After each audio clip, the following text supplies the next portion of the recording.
Boa tarde a todos, por aqui é o pastor Juliano. Esse é um dia especial, dia em que muitos cristãos estão buscando o auxílio do Senhor, estão inclusive jejuando, gritando por socorro a Deus, nesse momento de crise que o mundo vive, nesse momento de pandemia. E eu quero compartilhar com você um texto que está em Hebreus, capítulo 4, a partir do versículo 14. E a palavra do Senhor diz assim: Tendo, pois, a Jesus, o Filho de Deus, como grande sumo sacerdote. Então o autor da carta aos Hebreus, ele apresenta Jesus Cristo como grande sumo sacerdote. E ele usa esse adjetivo grande para mostrar a superioridade de Jesus Cristo com relação aos sumos sacerdotes do Antigo Testamento. E de fato Jesus, ele é grande, ele é superior aos sumos sacerdotes do Antigo Testamento. Primeiro, porque os sumos sacerdotes do Antigo Testamento eram pecadores, como eu e você. Já Jesus Cristo, ele não pecou, ele não tem pecado. Além disso, os sumos sacerdotes do Antigo Testamento, eles entravam no Santo dos Santos, que era aquele cômodo especial, onde havia a manifestação da presença de Deus. Eles só entravam nesse lugar uma vez por ano. Então eles rompiam, o véu, e eles entravam nesse cômodo uma vez por ano, no dia do Yom Kippur, dia da expiação. Já o Senhor Jesus Cristo, ele não rompeu o véu, O texto diz, veja só: Tendo, pois, a Jesus, o Filho de Deus, como grande sumo sacerdote, que penetrou os céus. Então ele não rompeu o véu, ele penetrou os céus. Então, depois de apresentar Jesus como grande sumo sacerdote, como um sumo sacerdote que superou os sumos sacerdotes do Antigo Testamento, aliás, os sumos sacerdotes do Antigo Testamento eram sombras do verdadeiro sumo sacerdote, que é Jesus Cristo. Depois de apresentar ele, Jesus Cristo como grande sumo sacerdote, ele faz uma exortação aos destinatários dessa carta. Ele diz: conservemos firmes a nossa confissão. Conservemos firmes a nossa confissão. E por que essa exortação? Porque muitos desses cristãos estavam sendo tentados a voltar para o judaísmo. Então eles eram judeus, eles haviam se convertido ao cristianismo, mas eles estavam sofrendo uma pressão muito grande da sociedade, Então muitos tinham perdido seu emprego, muitos estavam sendo hostilizados na rua por conta da fé cristã, e eles estavam sendo tentados a voltar para o judaísmo. Então esse texto, o autor, ele escreve: olha, permaneçam firmes, continuem firmes na caminhada cristã. Por isso ele diz aqui a exortação: conservemos firmes a nossa confissão. E ele continua, verso 15: porque não temos sumo sacerdote que não possa compadecer-se das nossas fraquezas. E aqui eu quero chamar a sua atenção. É esse ponto que eu gostaria de que você prestasse muita atenção. Ele diz: porque não temos sumo sacerdote que não possa compadecer-se das nossas fraquezas. O primeiro detalhe é que de fato eu e você somos fracos. O salmista, ele diz: como um pai se compadece do seu filho, assim o Senhor se compadece dos que o temem, pois ele conhece a nossa estrutura e sabe que somos pó. Eu e vocês somos fracos. E isso está evidente nesse momento de pandemia, onde nós temos que nos esconder de um vírus por conta da nossa fraqueza. Porque algo que nós não conseguimos nem ver pode tirar a minha vida e pode tirar a sua, assim como muitas pessoas já morreram por conta desse vírus. Então veja, nós somos fracos, mas nós temos alguém, nós temos um sumo sacerdote nos céus que se compadece das nossas fraquezas. É isso que o texto diz, versículo 15. Porque não temos sumo sacerdote que não possa compadecer-se das nossas fraquezas. Então Jesus Cristo, nosso sumo sacerdote nos céus, ele se compadece das nossas fraquezas.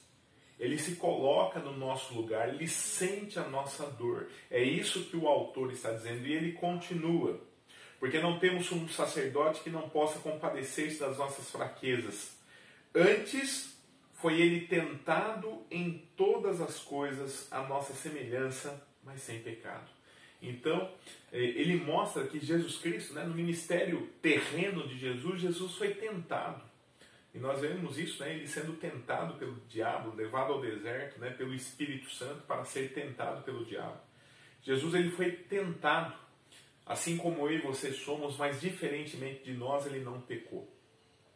E o texto continua, Versículo 16. Acheguemo-nos, portanto, confiadamente junto ao trono de graça, a fim de recebermos misericórdia e acharmos graça para socorro em ocasião oportuna. Então, olha que interessante esse texto, queridos. Se eu sei que eu tenho um grande sumo sacerdote nos céus, se eu sei que esse grande sumo sacerdote ele se compadece da minha fraqueza física, da minha fraqueza moral, da minha fraqueza espiritual, o que eu devo fazer? É o que está no versículo 16. Acheguemo-nos, portanto, confiadamente junto ao trono da graça. Olha só, a fim de recebermos misericórdia e acharmos graça para socorro em ocasião oportuna. O tempo que nós estamos vivendo é uma ocasião oportuna para nós nos achegarmos diante do trono de graça e de misericórdia de Deus, para que nós possamos então alcançar o favor de Deus. Nós temos um grande sumo sacerdote no céu que se compadece das nossas fraquezas. Então vamos aproveitar esse momento oportuno para buscarmos a presença de Deus, para buscarmos o socorro de Deus, nesse momento de pandemia. Vamos orar ao Senhor? Pai de amor, Pai Santo, nós nos achegamos nessa hora, em nome de Cristo Jesus, diante do Teu trono de graça e de misericórdia, para buscarmos socorro. Socorro nesse momento de caos que estamos vivendo, Pai. Ó Deus, tem misericórdia de nós. Tem misericórdia, Deus, do Teu povo. Tem misericórdia, ó Pai, da nossa nação. E nos abençoa, nos socorre, nós pedimos em nome de Cristo Jesus. A palavra do Senhor nos ensina que o Senhor se compadece das nossas fraquezas, e a nossa fraqueza, ó Pai, tanto física, quanto espiritual, quanto moral, nunca esteve tão evidente como nesse tempo, Pai. Ó Deus, tem misericórdia de nós. Abençoa, ó Pai, de maneira, ó Deus, muito significativa, ó Pai, a nossa nação. Nos dá sabedoria do alto, ó Deus, nós, chefes de família, para tomarmos as melhores decisões com relação à nossa família, Pai. Abençoa, ó Deus, os governadores, abençoe o presidente, abençoe, ó Pai, todos aqueles que são revestidos de autoridade para que eles possam tomar as melhores decisões, ó Deus. Sabemos, ó Deus, que nós estamos vivendo apenas a ponta do iceberg. Sabemos, ó Pai, que humanamente falando, ó Deus, as consequências dessa pandemia, não só na área da saúde, mas também na área econômica, serão gravíssimas. E só o Senhor, ó Deus, para nos dar sabedoria, para nos dar força, para cuidar de nós, para nos sustentar nesse momento.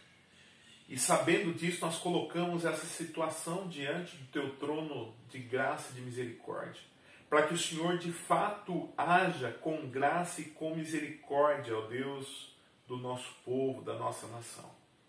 Abençoa, ó Deus, em nome de Cristo Jesus, a Tua igreja nesse momento também, ó Deus.